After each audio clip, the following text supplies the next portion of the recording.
Dice el versículo en la Perashá, que Yosef pidió que saquen a toda persona que estuviera ahí delante. Cuando Yosef está con los hermanos y Judá se pone fuerte con él y le empieza a decir cosas y Yosef no se contiene, tiene ganas de llorar. Dice el Midrash que varias veces cuando estaba con todos los hermanos y él se ponía duro con ellos y él escuchaba que los hermanos estaban sufriendo y que los hermanos atribuían todo a lo que habían hecho con Yosef. Entonces Yosef se dio cuenta que estaban haciendo teshuvá. Pero eso lo emocionaba y él se ponía a llorar por lo que estaba haciendo con ellos. Y de pronto, cuando Yosef vio que tenía que revelarle a los hermanos que era él, pidió sacar a toda la gente que estaba ahí. Había egipcios ahí sirviendo la comida, acompañándolo a Yosef, porque Yosef era como el faraón, era como el rey de Egipto. Entonces tenía una corte, hizo salir a todo el mundo. Hizo salir a todos y dijo el Alshi Hakadosh. Y así lo explica también Rabbi Abraham, el hijo del Rambam, en nombre de su abuelo, Rabbi Maimón. El Rambam es Rabbi Moshe ben Maimón. Y el hijo de Rambam se llamaba Abraham.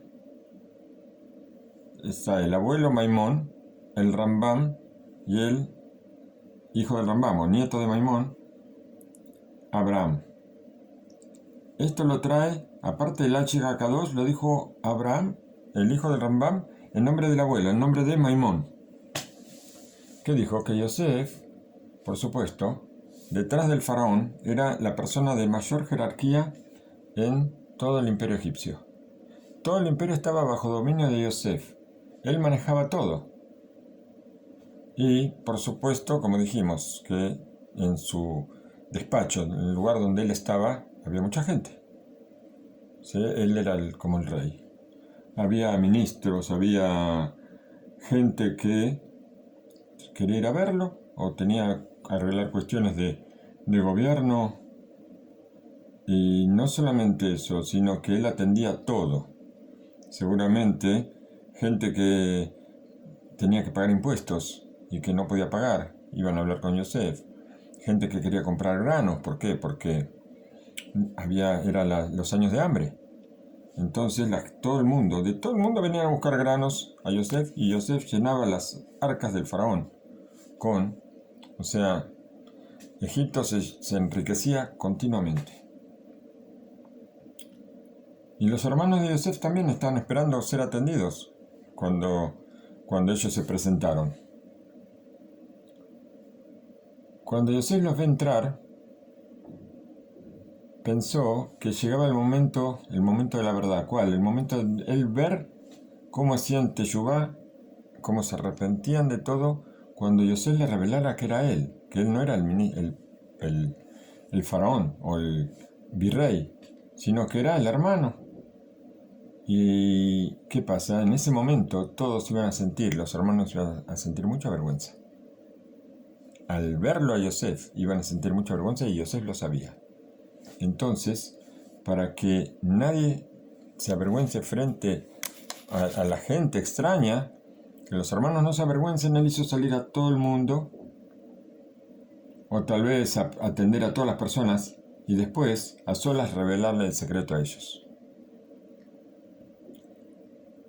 Pero, aparentemente era mucha gente la que estaba esperando hablar con Yosef. Y Yosef, si quería atender gente, siempre venía más gente. Siempre venía otra gente. Entonces nunca iba a terminar. Entonces, Yosef sintió que ya no podía esperar más. No podía esperar más sin contarle a los hermanos que era él. ¿Por qué? Porque él los escuchaba como le hablaban, y él se emocionaba, sufría por no poder contarles quién era. Entonces hizo salir a todos. ¿Por qué? Porque ya iba a contar. De pronto hizo salir a todos, pero dijo, ya está, hoy no hay más atención al público, ya no recibo más a nadie, porque ahora se iba a quedar con los hermanos.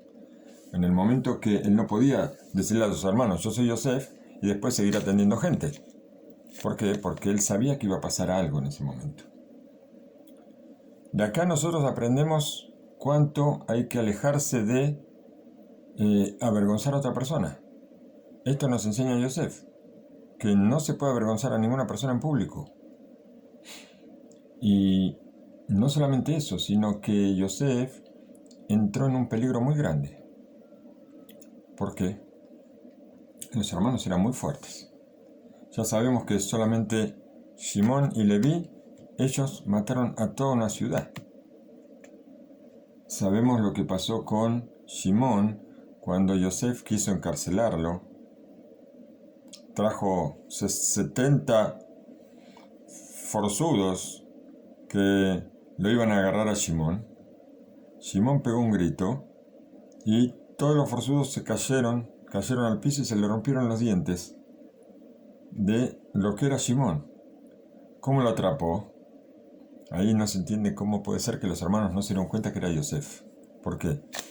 Porque Yosef lo mandó a llamar a Menashe. Lo mandó a llamar al hijo de él, a Menashe, y le dijo, por favor, atrápalo.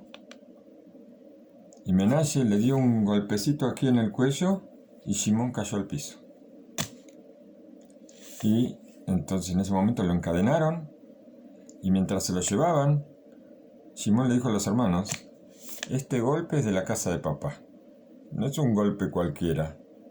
Si 70 forzudos no pudieron con él sin que él haga nada, solamente él gritó. Y ahora vino Menashe. ¿Quién era Menashe? Menashe era el hijo de Yosef. ¿Cuántos años tenía Menashe? ¿Cuántos años? Máximo 8 años. 9 años puede ser. No, 8 años. No puede ser 9 años. 8 años. 8 años máximo, mínimo 3. O sea, entre 3 y 8 años tenía Menashe y lo tiró a Shimón, que Shimón podía destruir una ciudad tranquilamente. ¿Por qué? Porque Menashe nació en los años de riqueza de Egipto. Cuando el faraón lo nombra a Yosef virrey, le trae a Asnat, la hija de Dina, como esposa. Entonces, por lo menos hay que esperar 9 meses para que tenga a Menashe. Menashe es el mayor, sí. Por lo menos 9 meses. O sea que Menashe máximo tenía 8 años. Y mínimo, si nació en los últimos años de riqueza, tendría 3 años. Pero con todo eso, era muy fuerte, ¿no es cierto? Ahora, ¿qué pasa? Cuando Yosef ordena a todos que salgan, bueno, como dijimos, una situación de peligro, porque los hermanos, ¿por qué es peligro que los hermanos sean tan fuertes? Porque ellos no saben qué es Yosef. Ellos piensan que es el virrey. Y ahora están solos con el virrey. No hay ninguna custodia, no hay nadie. Entonces, lo pueden matar. ¿Qué problema hay? ¿Quién se va a enterar? Si él hizo salir a todo el mundo, lo pueden matar y después escaparse. Y explicaron en el Midrash. El Midrash Tanjumá explica. Así dice Rabbi Shmuel, hijo de Nachman, que si los hermanos lo mataban nadie iba a saber. Entonces, ¿por qué hizo que todos salgan? Yosef pensó, prefiero que me maten antes que avergonzar a alguno de mis hermanos delante de los egipcios. Prefiero morir. Así pensó Yosef. De acuerdo al Midrash, acá tenemos una prueba de que no avergonzar a los compañeros frente a un peligro de vida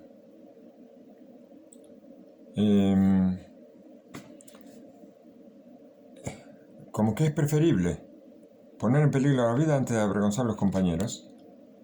Y también esto lo vemos con lo que pasó poco tiempo antes entre Judá y Tamar.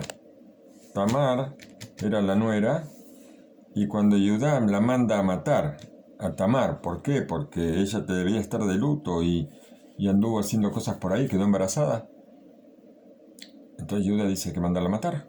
Yehuda era el dirigente de esa zona, de ese lugar donde estaba viviendo, y de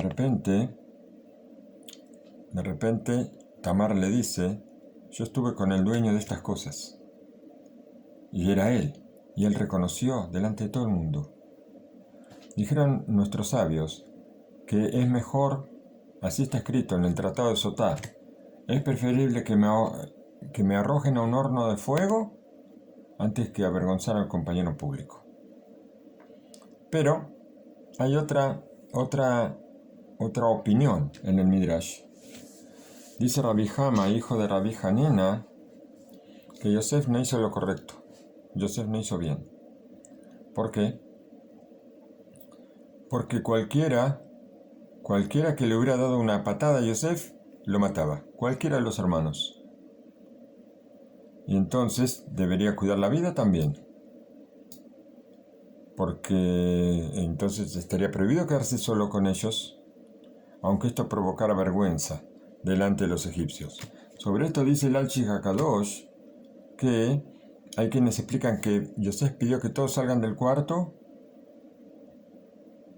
pero no quedó solo en el cuarto. ¿Por qué? Porque Yosef ordenó que salga todo hombre, así está escrito en el versículo. Yosef ordenó que salga todo hombre, pero alguien quedó. Así dice el Midrash. ¿Quién quedó? Ángeles. Ángeles quedaron. Los ángeles del cielo se quedaron ahí para presenciar la pelea. Esta pelea tremenda entre Yosef y los hermanos. ¿Por qué? Porque se había planteado una discusión. Yehuda estaba muy enojado. Yehuda podía destruir todo Egipto. Todo Egipto podía destruir. Y Yehuda estaba muy enojado. ¿Por qué? Porque él dijo, yo no voy a aceptar. Yo salí de garante con mi papá de que yo voy a traer a Binyamin de vuelta. Y Yosef quería atrapar a Binyamin, dejarlo preso. Y Yehuda estaba furioso con Yosef. Y los ángeles querían ver qué pasaba con esto. Los ángeles no hacía falta que salgan. Por eso no se quedó ninguna persona. Y los ángeles estaban protegiendo a Yosef de que le fuera a pasar algo. Hasta que Yosef reveló la verdad y los hermanos se acercaron a él, pero ahora no para matarlo, sino para besarlo y abrazarlo. ¿Y qué vieron los ángeles? ¿Para qué querían estar los ángeles ahí? Es una pregunta. ¿Qué tienen que hacer los ángeles ahí en el cuarto con Yosef? El tema es el siguiente, que la discusión entre Yehuda y Yosef no era una discusión de dos personas, tampoco discusión de dos hermanos. Pues sabemos, los hermanos siempre pelean entre ellos, ¿no es cierto? Sí, los hermanos pelean, todos pelean. No hay hermanos que no se peleen nunca, o tal vez hay hermanos, siempre los hermanos se pelean. Pero acá la discusión era entre dos reyes, no entre dos hermanos. Con una carga de espiritualidad tremenda.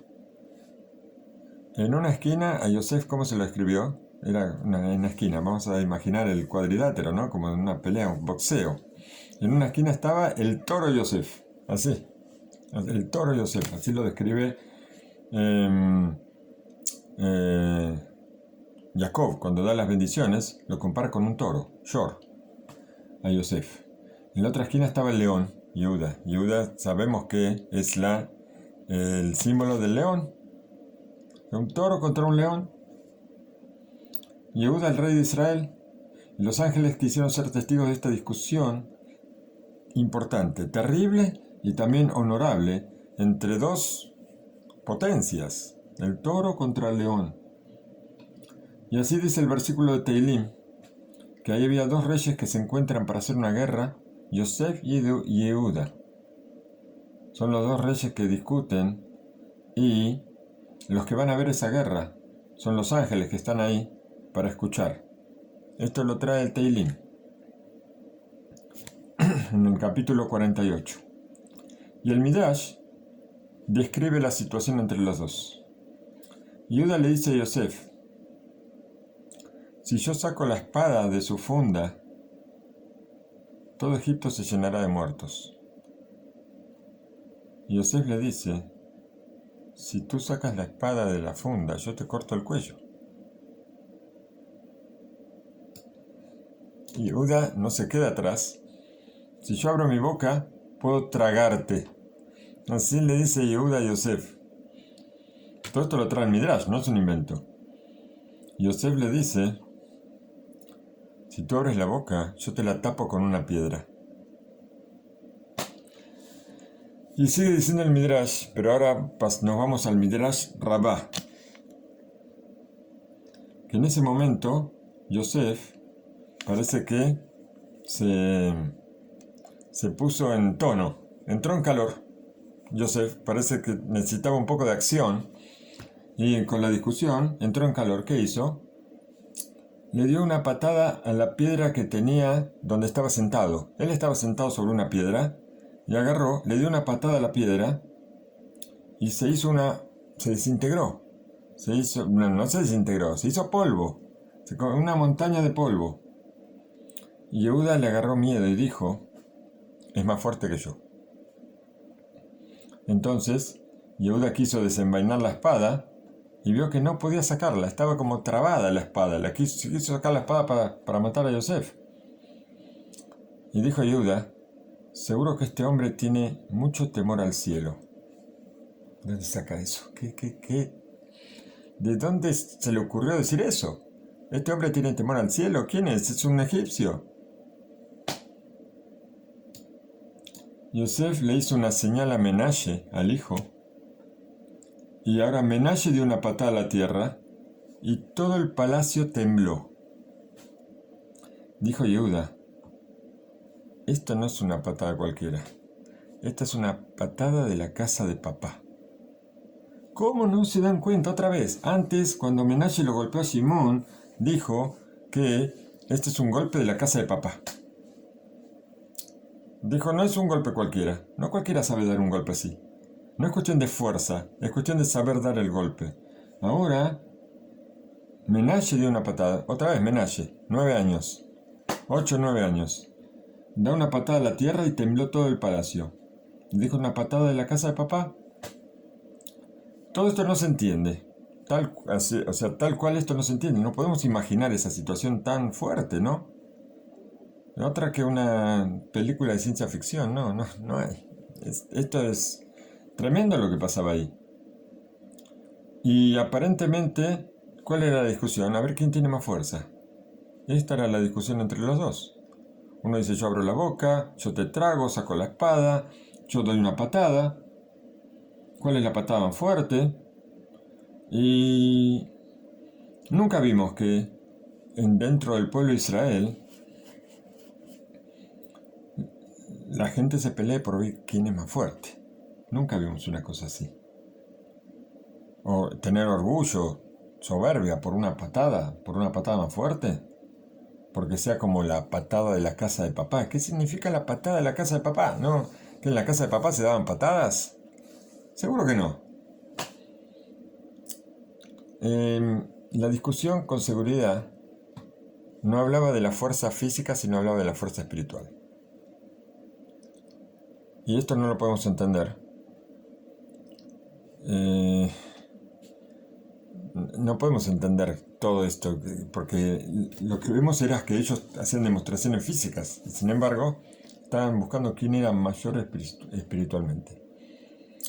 Algo parecido lo encontramos ya en los profetas, en los jueces, con Shimshón. Sobre Shimshón, toda la historia occidental habla de Sansón, que era muy fuerte, que era súper poderoso.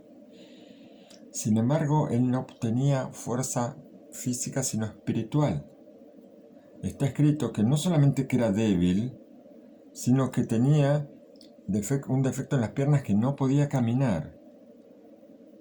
Como que anduviera con muletas para caminar. Y entonces, ¿qué fuerza? Pero él la fuerza física la unió a la fuerza de la profecía y a la fuerza espiritual. Lo que no queda muy claro, por más que tratemos de explicarlo, Son cosas que no podemos entender, pero lo que sí entendemos que mientras la divinidad, mientras Hashem estaba con él tenía fuerza, una fuerza que se exteriorizaba como una fuerza física. Pero cuando la divinidad lo dejó, perdió todo. Pero entonces, ¿cómo nosotros podemos pensar de una persona que tiene una discapacidad en las piernas que sea considerado el fuerte? Todo esto es una ficción. En realidad él no tenía fuerza física. Pregunta otra vez el Rav Shlomo Levinstein, ¿por qué Yosef le ordena a todos que se vayan?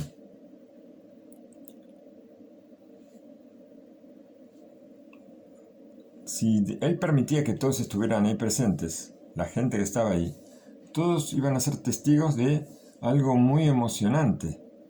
El encuentro de Yosef con los hermanos era algo emocionante que sí, todos los podían ver.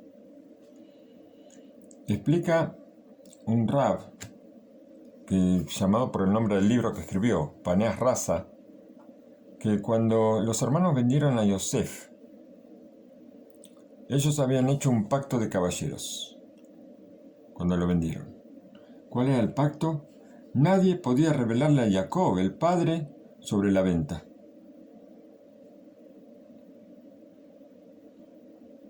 Y este pacto involucraba a todos los que supieran algo sobre la venta. Así ellos pactaron. Y le explica Rashi que el versículo que dice, y lloró a su padre, dice ahí que, y lloró su padre, no que lloró Jacob sobre Yosef, sino que lloró Isaac. Isaac lloraba por el sufrimiento de Jacob. Jacob estaba sufriendo pensando que Yosef murió. Pero Isaac todavía estaba con vida. Y él mismo no estaba de duelo. ¿Por qué? Porque él sabía que Yosef estaba vivo. El abuelo sabía que Yosef estaba vivo, pero no podía contarle a Jacob. ¿Por qué? Porque si no, él iba a profanar el pacto que habían hecho los hermanos de Yosef. Que nadie que supiera sobre la venta de Yosef podía contarle a Jacob. Entonces él tampoco podía contarle a Jacob, pero él sabía que Jacob sufría, y él sufría por el hijo. Por la misma manera, por la misma causa, Yosef tampoco podía hablar con sus hermanos sobre la venta delante de extraños. Por eso ordenó que todos salgan. ¿Por qué? Porque los hermanos enseguida iban a hablar de la venta en el momento que supieran que era Yosef. Y algo más nos dice que Yosef pensaba que si los egipcios escuchaban que los hermanos lo habían vendido a Yosef como esclavo, ¿qué iban a decir? ¿Cómo? ¿Yosef, judío, gobernaba al pueblo egipcio? Y más, si los hermanos fueron capaces de venderlo a Yosef, al propio hermano venderlo, ¿cómo ahora él, que es hermano de todos, si los hermanos fueron capaces de hacer semejante cosa tan terrible, Yosef no podría ser gobernador de ellos? ¿Por qué? Porque él es de la misma familia y él sería capaz de hacer cosas semejantes. Entonces no podría gobernar con ellos. De todas maneras, lo que más aprendemos de aquí, de toda esta situación, es que lo terrible que es avergonzar al compañero. Lo terrible. Y que Yosef puso en peligro su vida, ¿para qué? Para que ninguno de los hermanos pase vergüenza delante de nadie.